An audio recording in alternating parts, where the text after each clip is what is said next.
Honestly, it amazes me how much F.E.A.R holds up today. First releasing in 2005 on PC by Monolith Productions. 17 years later and this game is still fucking awesome. Originally I played the PC version and writ the script for the PC version, but the footage I had captured for the PC version ended up getting corrupted. Throughout this review you will see clips from the PS3 port as well as the PC version. 2 expansion packs were released for F.E.A.R, Extraction Point and Pervious Mandate. I won't be talking about those expansions in this video. I'll save them for another time. Use the timestamps below to jump around to what you want. There will be minor spoilers throughout. Alright, let's get into the main game.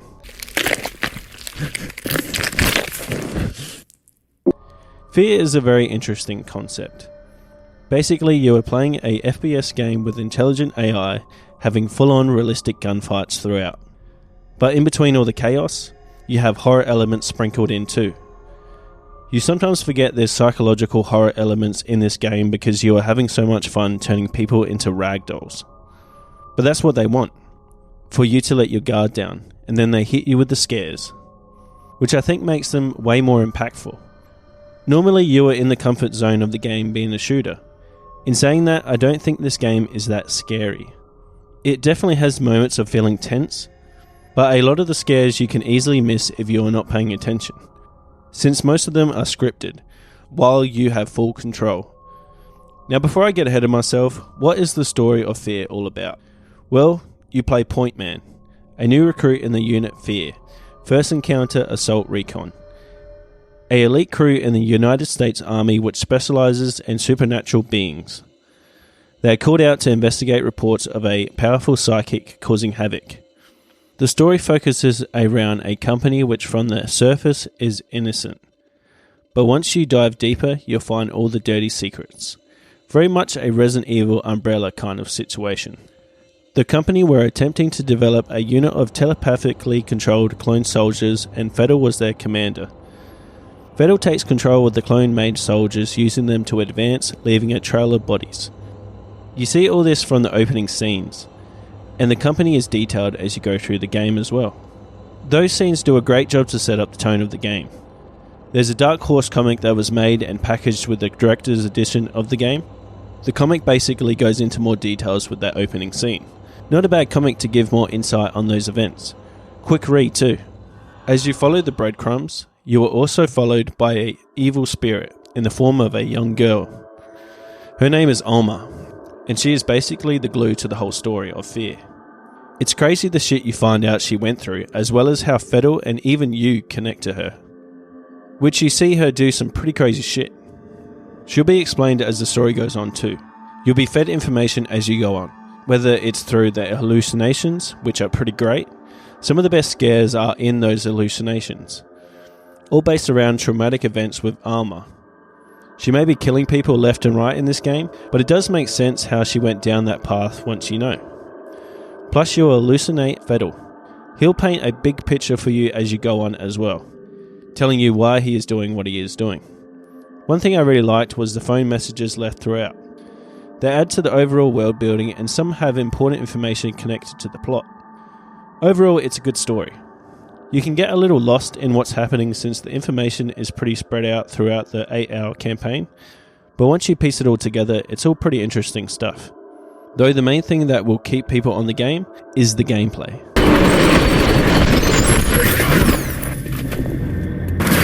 So we have the standard setup at first in terms of a FPS game. You have pistols, shotguns, machine guns, so on. You can dual wield the pistols and there's some more unique guns closer to the end of the game too. Though most guns you get are the standard affair, they don't feel like that. Using weapons in this game feels great. I don't know what wizardry they've done here, but damn do all the guns feel good to use. So many things work to make the shootouts feel incredible, which is where most of the fun is with this game. Makes sense later ports have modes added that will allow you to shoot a bunch of fools, which I wish were updated for the PC port too. One thing the later console ports do well having those extra modes. When you fire any weapon it feels realistic. The feeling of it, the sound, the visuals, it all works really well together to make the weapons feel great to use. In terms of the more unique guns, You have the nail gun, real fun to use. You can pin guys to the walls. Repeating cannon and rocket launcher, always fun to blow people to pieces and create spectacles. And lastly, the practical beam, which can fry people into their skeleton self, leaving cool effects and a trail of blood. So damn cool. One of the big things that gets spoken about with the game is the AI with cloned soldiers, and for good reason. The AI in this game is so damn realistic. Whether this is the smartest AI, I don't know, but the things they do are very realistic, and most shootouts feel tough. Something the development team said was, "Our goal is not to have the players dominated by the AI, but we want them to learn to respect the AI so much that even the easy kills provide a sense of accomplishment." Yeah, the AI can be pretty challenging at times. They make you think. I recommend playing the game on hard difficulty to get the most out of the AI. If you're not smart about the way you are pressing forward, you can easily be taken down pretty quickly. Enemies can duck under crawl spaces, jump through windows, vault over railings, climb ladders, and push over large objects to create cover, all in reaction to what the player is doing at any given moment, making the game to continue to feel fresh going into previous encounters because they can play out differently. The AI is trying to outbest you at all times. It's pretty crazy that the AI will traverse the environment so much. I hardly see that in modern games, which is really nuts. As well as they'll call out where you are in a realistic way. Whether you're behind a wall or piece of furniture, I like it how they'll call out seeing your flashlight and have someone check it out. Once you've taken out a bunch of them, they'll start to get rude with each other, which is always fun. A nice touch when killing them, sometimes they'll still be pulling the trigger as they die, which did get me a couple times. Adding to shootouts, the environments react to your actions as well, which is incredible. Having debris flying around because of bullet storms is pretty great. Everything is pretty much destructible. The developers wanted you to feel like an action hero. They took a lot of inspiration from action scenes in Hard Boiled and The Matrix, basically making shootouts a real spectacle. You'll see sparks flying, pieces of the environment flying, as well as dust will build up. By the end of it all, this dust is settling and you'll see the chaos that was caused. So damn good. As well, to add to the spectacle, you can melee attack if you're ever face to face with someone, be forming a jump kick or sliding kick. More options to be a complete badass. You can actually use your fists if you ever run out of bullets, which is cool too. You carry 3 weapons at a time, which I thought was fine. More often you'll just be picking up different weapons as you go. You also have plenty of explosives, flag grenades, proximity grenades, and remote bombs. Nothing more satisfying than seeing someone explode from a shotgun bullet or explosive.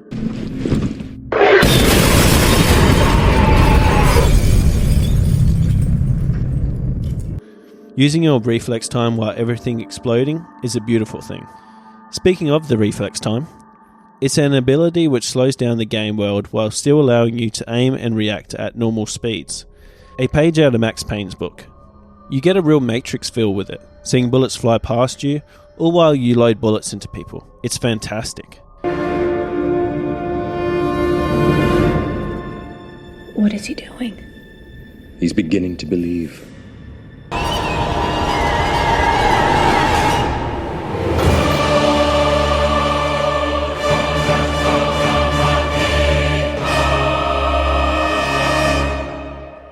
You can pick up boosters throughout levels that will add to your reflex time or health, though most of the time they are off the forward path and in creepy spaces. Fuck that.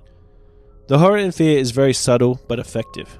Like seeing quick flashes of disturbing imagery, seeing armor just chilling or running through the shadows.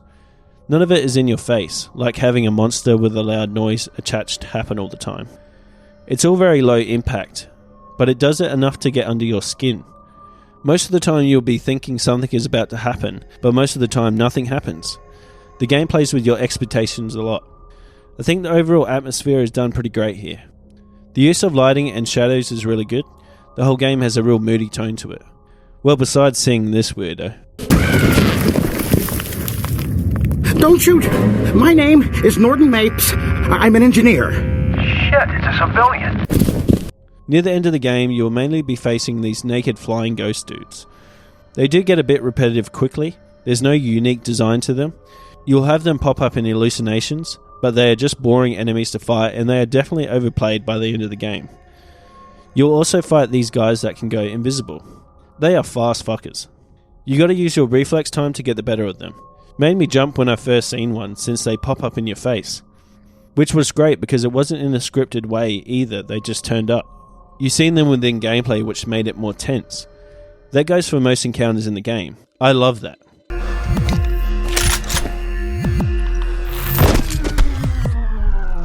Too many games now take control away from the player to show you how good something looks, or they want you to see every detail. You can miss a lot of scares and things happening in the environments because you have complete control, which can be a bad and good thing, really. The game would be probably more scary if the scares were actually more focused. But it's good you were not consistently controlled, which would have taken the impact of the scare away anyways. I think they could have made the scares a bit more unmissable. For example, this monitor.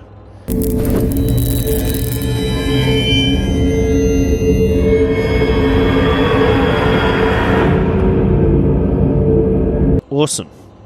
But you can just walk off at any time and not even look at the monitor. Again, I like it how you have the option, but you could miss that great scare and not even know. Going off a couple of things that did annoy me with the game, the checkpoints can be a bit frustrating, putting you way back from where you were, but you can quick save the game.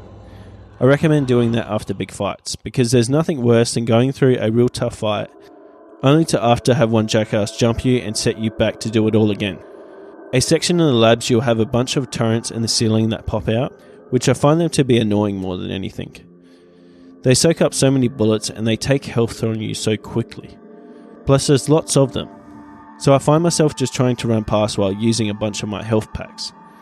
Your best bet with them is to get in a good position, chuck on slow-mo and go ham. I will say though, you do get the chance to take control of a turret, which was pretty sick.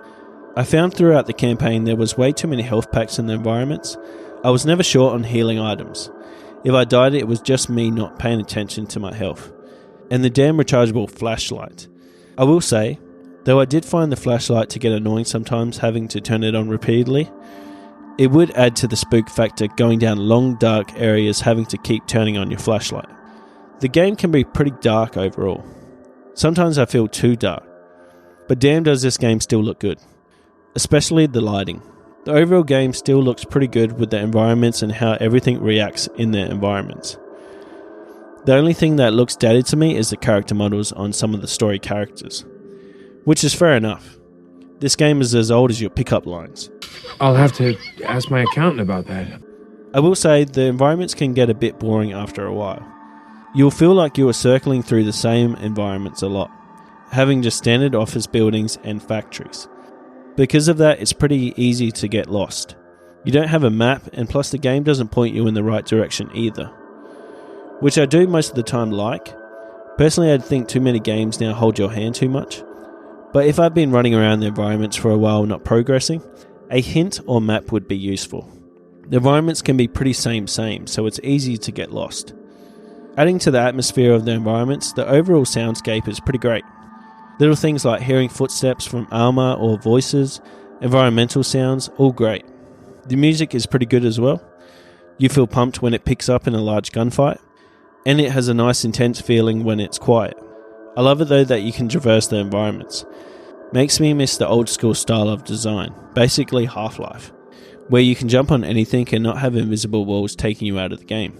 Smashing through windows is always fun too. When you are done with the campaign, on the PC you have multiplayer to dive into, which was and still is considered pretty good. Officially the online has been shut down for all platforms, but a group of dedicated fans got the online back up and running on different servers. F.E.A.R Combat was the online component of F.E.A.R, released separately for free later on. This is what the players use to boot up the servers. You can go into the F.E.A.R community page and sign up to be able to download and play online, which is pretty cool. Always great to see players keeping alive things they love. I actually went through with this and checked out how the online played. It didn't take me long to load into a match when there was players. I got my ass handed to me, of course. Most people that would go on there know what they are doing, so I suggest brushing up on them skills if you're interested. Especially since when I logged on, there wasn't many players on there, which is fair enough since the game is old. But it's good to see people are still playing it after all this time. It goes to show how good the actual gameplay is in this game. The maps that I played though were alright too. They were mostly closed in, so you felt tense not knowing when you'll bump into another player, as well as the music was mostly tense a lot of the time too. I'll link all the details in the description if you're interested. It's all free. If you can't get enough of F.E.A.R, there's plenty of content outside of the game to go into as well. The director's cut of F.E.A.R added a lot of cool content, like the start of the short series Rooster Teeth did, which is a parody series, following the events of the main game's story. A bit of overall fun to watch. This was helped produced by the makers of the game. It's all on YouTube now, which I'll link. Reminds me of the good old days watching RB and the Chief, as well as Red vs. Blue. What a ride YouTube used to be. Other things that are more to the story of F.E.A.R is the Armor interviews, a series of minute-long live-action vignettes for the sake of giving some of the game's backstory. The video served as a prequel to the events of F.E.A.R, 38 years before the game's events. I actually like this very much. It showed more of Armor's pain, which is horrible. You see her in a cell, and basically Armor is playing mind games with this doctor. Pretty good. That was F.E.A.R. It's a fantastic game that I think still holds up pretty good today. The game still feels great to play, and there's plenty to get into with the game too. It's normally pretty cheap online, though on Steam if you're looking to get the DLC as well, it's a bit more costly. You can find deals elsewhere, which will give you all the content for F.E.A.R at a very low price, which is how I got it all. I'll link below where I went. I highly recommend playing this game if you haven't, especially if you enjoy FPS games. The horror will add a nice spice to it all as well. With that though, thank you very much for watching. If this video served to entertain, be sure to like, subscribe and share.